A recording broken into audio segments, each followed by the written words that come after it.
It's in the name. Think your team has what it takes to survive the ultimate dodgeball showdown? Join us Saturday, August 15th at Mars Hill Bible School in Florence, Alabama for the Staying Alive Dodgeball Tournament, benefiting St. Jude Children's Research Hospital. Grab your friends, build your team, and compete for a great cause while helping kids and families fighting childhood cancer. Whether you're in it to win it or just for the laughs, this is one event you don't want to miss.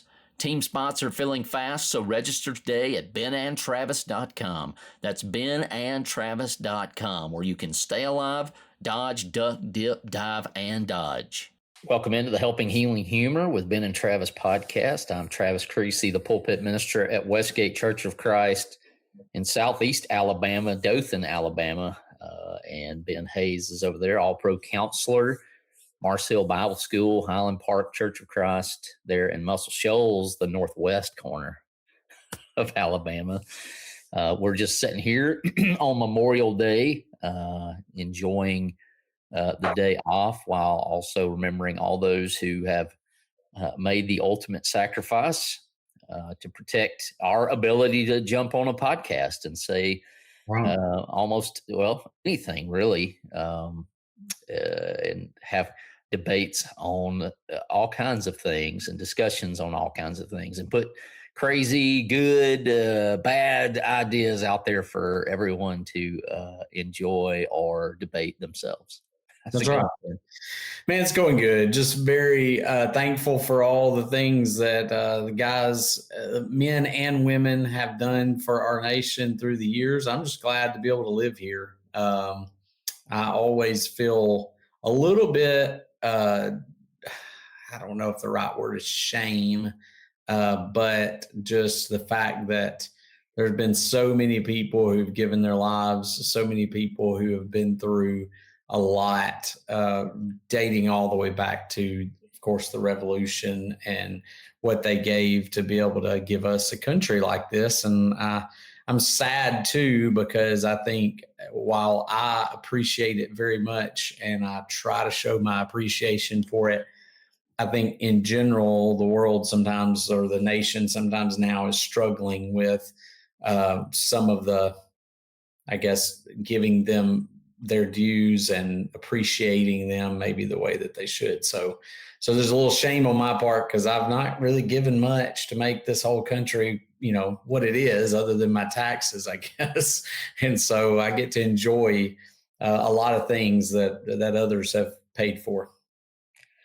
And with that, to your point, comes difficulties of connecting with that and honoring that and feeling like you do your best to do so. But, so much of that, Ben, I think if you could interview those folks, they would tell you that the ability to live life how you see fit and make those choices is the reason. You and I both dabble in history. I have a degree in it.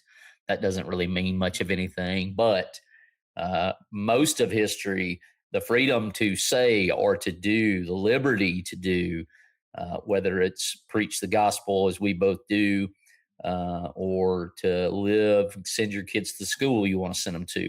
Those are things that they would say, well, that's how you honor me, is by living in that freedom to make wise decisions and to have the liberty to make even poor ones if that's what you choose to do. And the debate rages on all of those things. But one of the reasons it rages on is because, once again, we have the freedom to share ideas and to come to you on a podcast every week. And so I think a lot of those folks would tell you that the best way to honor them is to live in that freedom, to keep liberty as a value, and to pass it on to your kids.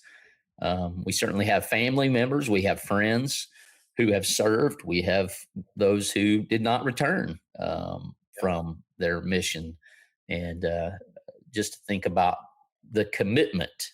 I think if you speak about maybe something that I wrestle with, and I said this actually in my sermon yesterday, the ability to be convicted to action. I think that's one of the things that has to be renewed probably in every generation, but I feel it. That's what I'm feeling on Memorial Day. What level of conviction it must have taken to sign up. Many of them didn't sign up, many drafted, but the time that we live now, to sign up, to agree to put yourself in that situation if the country needs it.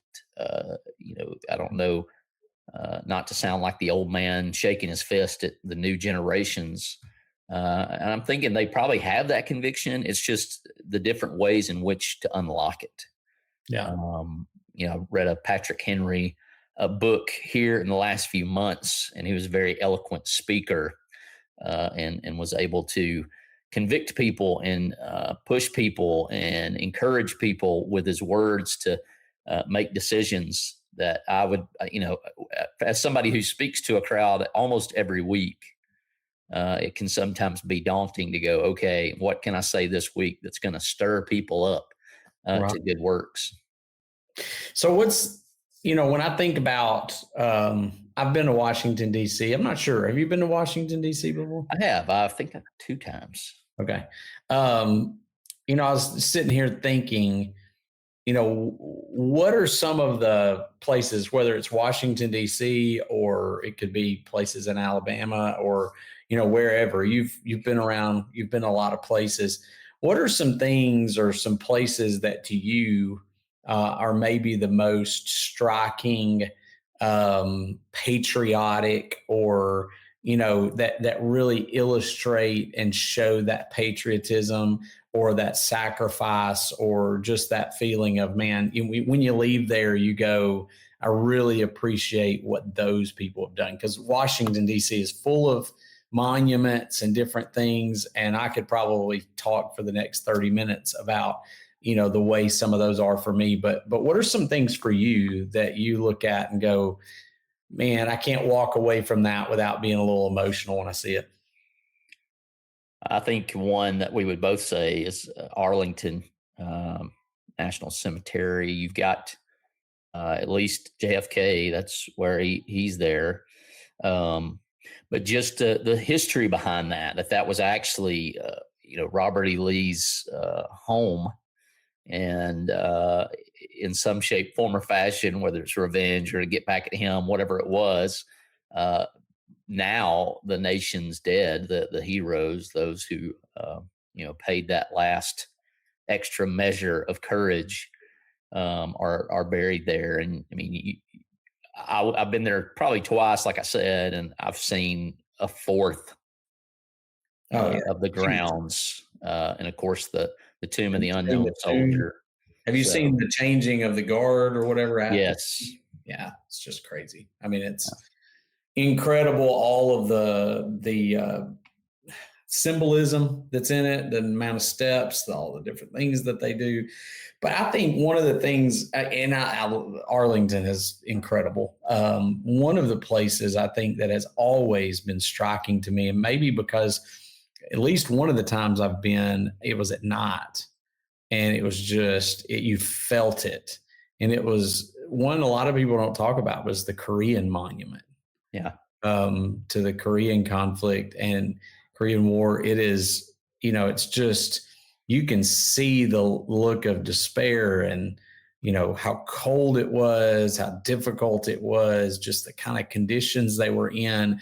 And if you've never been there, you need to maybe look up some pictures of it. But it's just all of these soldiers, and they're wearing their ponchos and all that, and they're windblown. Of course, if you've ever read or, studied a little bit about Korea, it was very cold in some places during that war, and they didn't have a lot of the necessities that they needed. They thought they were going to go in and eliminate things very quickly. And then all of a sudden they were, China, I believe, was sending people across the border, and it got way bigger, especially in that reservoir area. The Chosin Reservoir kind of got, it was a terrible, terrible deal.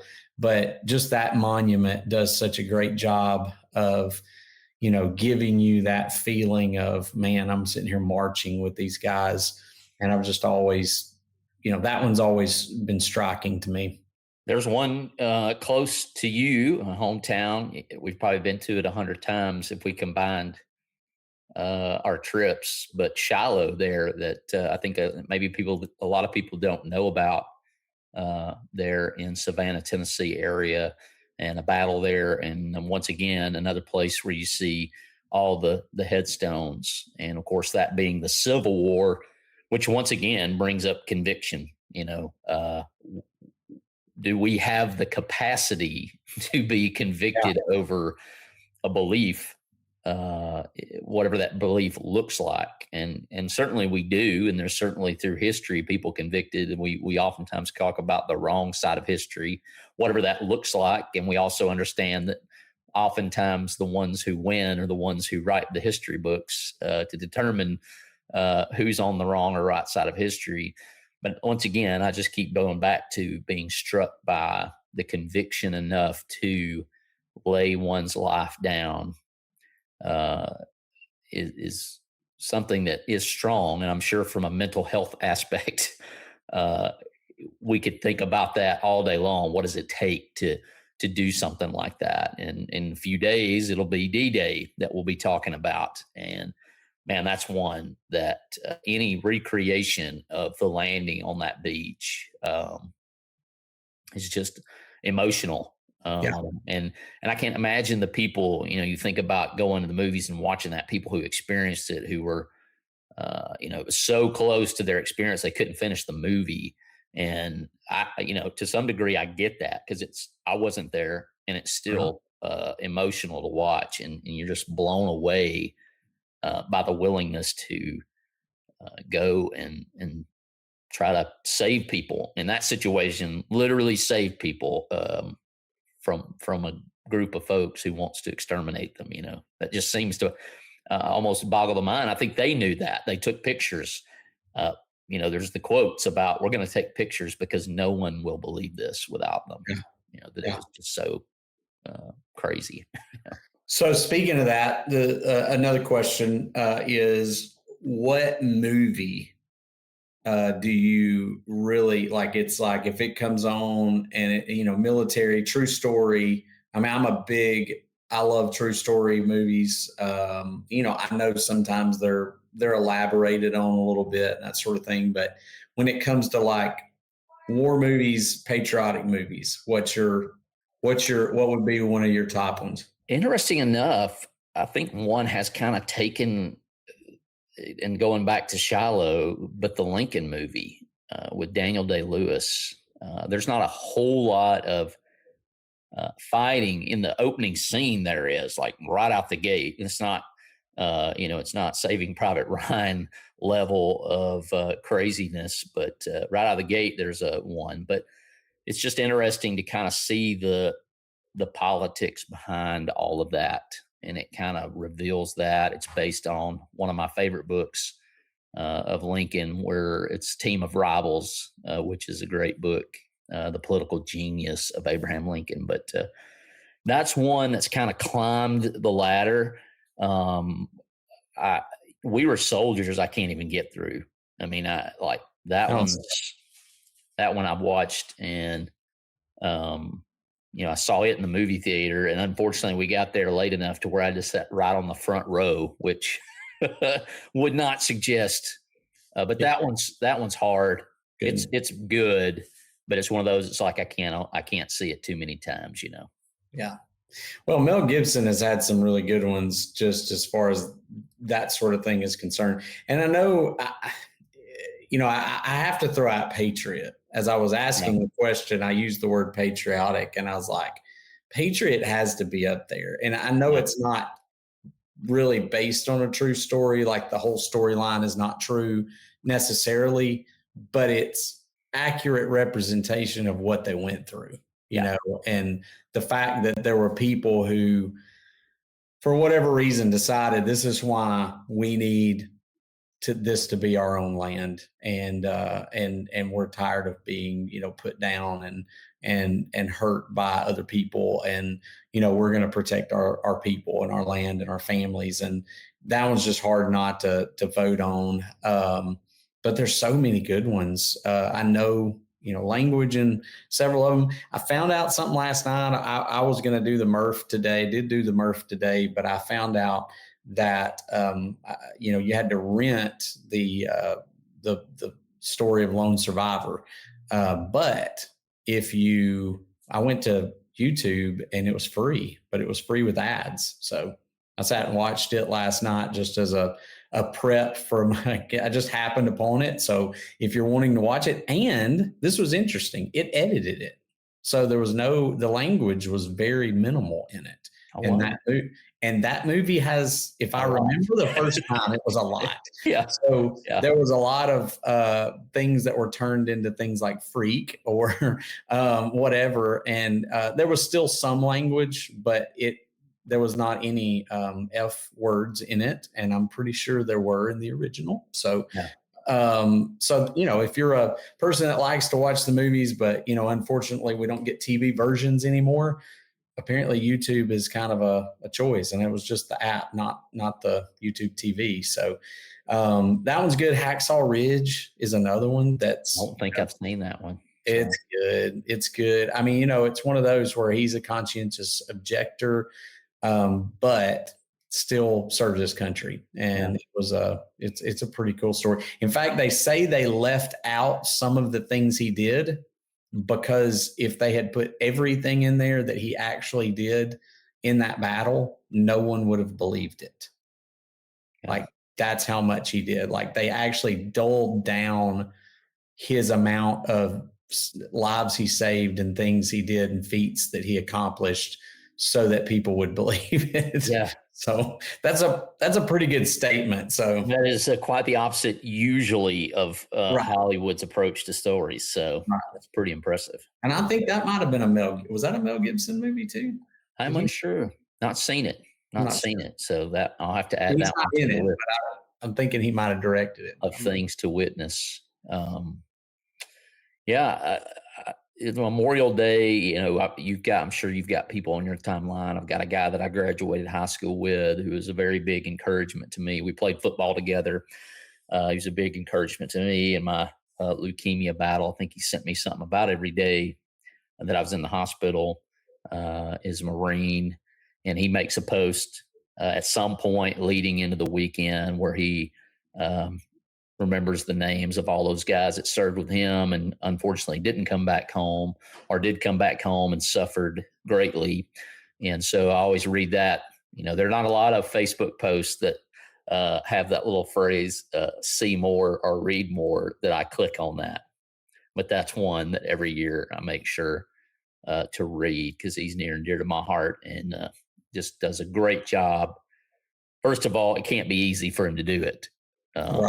But he does a great job remembering those guys and what they meant to him. And it's just really impressive to see that brotherhood that they have. And, just turning to the spiritual aspect of it, certainly something that we as a brotherhood should be more about and really, willing to lay down. I think of unity and the things in Christianity and the church that we'd be willing to lay down some things that maybe aren't all that important in the effort to remain unified. And that's something I kind of think about on this day as well. Like, when have we, and hopefully we have done that in the past and in service to one another. But what a great example that all of those who have served, and certainly today we remember those that gave their lives. But there are also people who served alongside them who remember them and keep their memory alive that we also appreciate. So,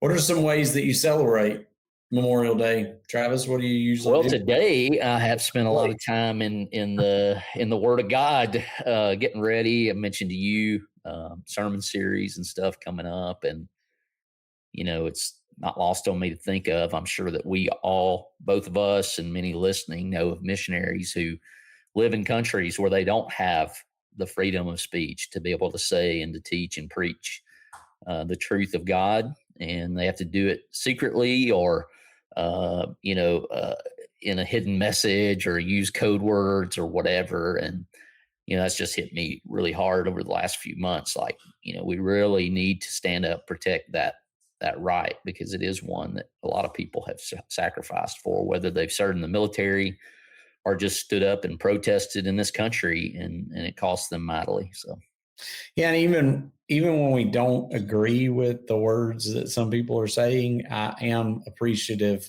of being able to have free speech. yeah. I get frustrated with some of the free speech that some people choose to have, but that's why we have the laws we have. That's why we have been given the freedom we have, so that we have the opportunity to say what we want to say, and for within reason. And I think some people miss that sometimes, because if you go to other countries, you don't have that, and especially some of the countries that are much more violent. They are trying to repress that ability for people to say the things that they want to say. So I appreciate that.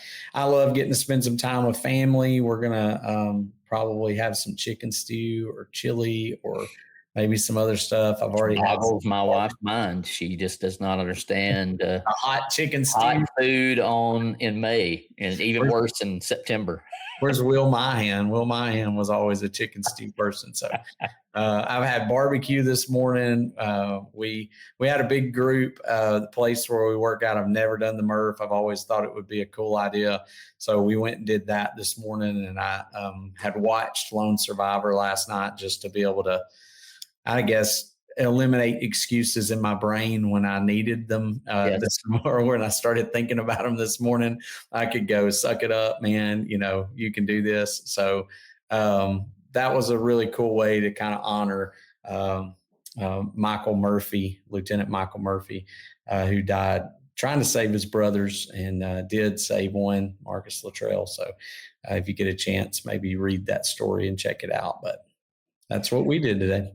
Well, hopefully when you hear this, most of you Memorial Day will be over, but it's always important to remember those who are willing to sacrifice, whatever that may look like, and whatever capacity that may be.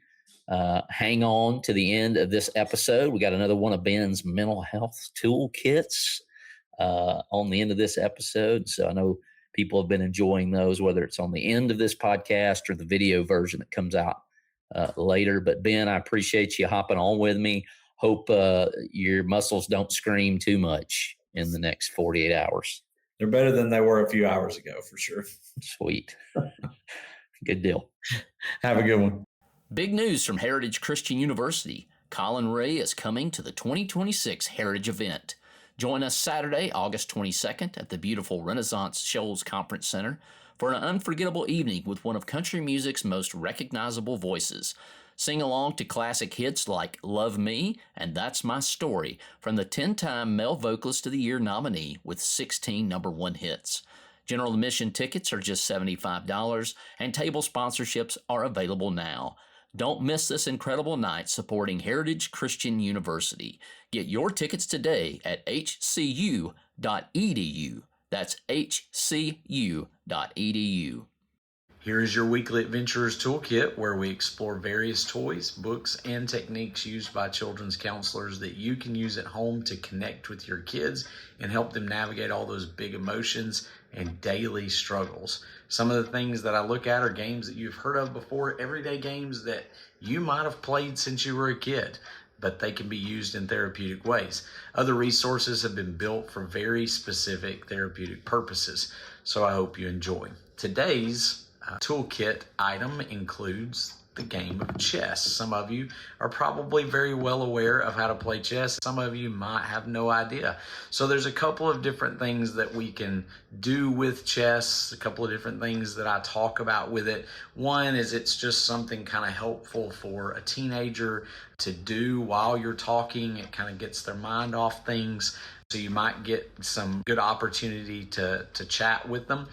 It might be a teaching moment. My son knew how to play chess a little bit before I knew how to play it well. So there's been times that he had to teach me. So I've also had some clients that have kind of taught me as I've talked to them. We've played. It's given them an opportunity to feel as though they're teaching you something, helping you with something. Video games might be another area that we can learn from our kids in. But as we sit and play chess, then there might be opportunity for that. But I've also used it to talk about some really important things. Every piece is different. Every person is different. There's different opportunities. There are different ways of responding to things. And not every piece on a chess board is the same and operates the same. So it's the same way with us. Also, along with that, is the idea that you have to kind of think about your moves. You have to think outside the box a little bit. You have to think ahead. And so we use this a lot of times when I'm talking with teenagers about a choice that they've made. How could they have thought a couple of steps ahead? How could they have thought about the consequences a little bit more? And as maybe one of your pieces gets taken, you take the opportunity to talk a little bit about consequences. You talk a little bit about what that next step might have been better to have done. You can also do that with checkers, and these are kind of interesting pieces, as are the chess set. But you can also, if you're unfamiliar with the rules and don't feel comfortable playing chess, then you could always do it with checkers. It's some of the same concept. The moves that you are making, you have to think ahead on those things. You have to be thinking about what the other person might be doing. So there's a lot of thought that goes into the game, and all of those different things can come into play. It gives you opportunity to talk about different people's talents and abilities, to think a little bit about choices that we make and thinking ahead, just simply as a way of getting our minds off so that we can just sort of talk over something. So it might just be spending time with someone, getting to know them a little bit better as you play the game. So it's just one of those other little pieces in our toolkit that we can help our kids with. Thanks for being with us for this episode of the Helping Healing Humor podcast. Be sure to download our free ebook, 28 Days of Focused Living, at benandtravis.com and receive all of our Helping Healing and Humor extra content directly in your inbox. We look forward to having you join us at the same Ben and Travis time, same Ben and Travis channel.